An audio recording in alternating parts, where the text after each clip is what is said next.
Prince of Persia: The Forgotten Sands is a chunk of the prince's life where we don't know what happened to him. In between Sands of Time and Warrior Within, there's a gap of 7 years. So we're using this space to reintroduce the prince as he was from Sands of Time. We're going back to the roots. We're going back into the Sands of Time feel. Sort of mix of charm with adventure. This little twist, this little element of magic that is so characteristic of Arabian Nights. The Prince of Persia universe has this very distinct flavor. The game kind of follows the prince on an adventure in his brother's kingdom. He arrives to find it under attack. Malik, this is madness. Malik is the prince's older brother. He's doing what he can for his people, but he makes the wrong choice, which releases the Sand Army. It saves his kingdom from the invading army, but the prince, who's had a little bit of experience with magical things, knows that these things come at a little bit of a cost. This army has a definite cost. We want to make sure to respect the essence of the game.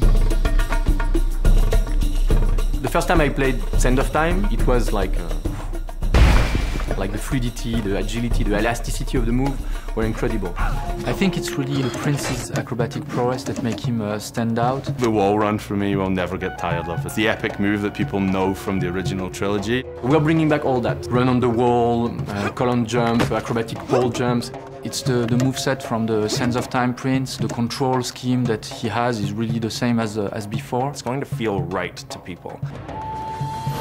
The way the rewind looks, it's the same ability, something people are familiar with. We used the Anvil engine to build the Forgotten Sands. It was an engine that was built internally at Ubisoft Montreal, originally for Assassin's Creed. It allows us to really have powerfully built environments. We can have up to 50 enemies on the screen at once.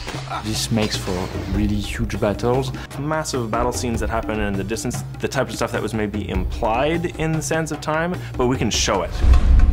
The architecture itself is very detailed, very fine. We're really going into that Arabian Nights, Persian feel. There's a lot of emphasis on the beauty of the surroundings in the game. The rooms are big. We want the players to want to explore every nook and cranny of the environment.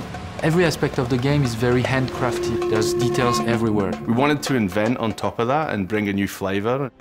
There is the power over the elements. Fire, earth, air, water. I love the water freeze power. That's the thing that I can't stop watching people playing the game when they're doing that. The jumps back and forth, the fact that you have to use timing to kind of stop and start. Players are going to come in feeling charged up, eager to see where this road is going to take them.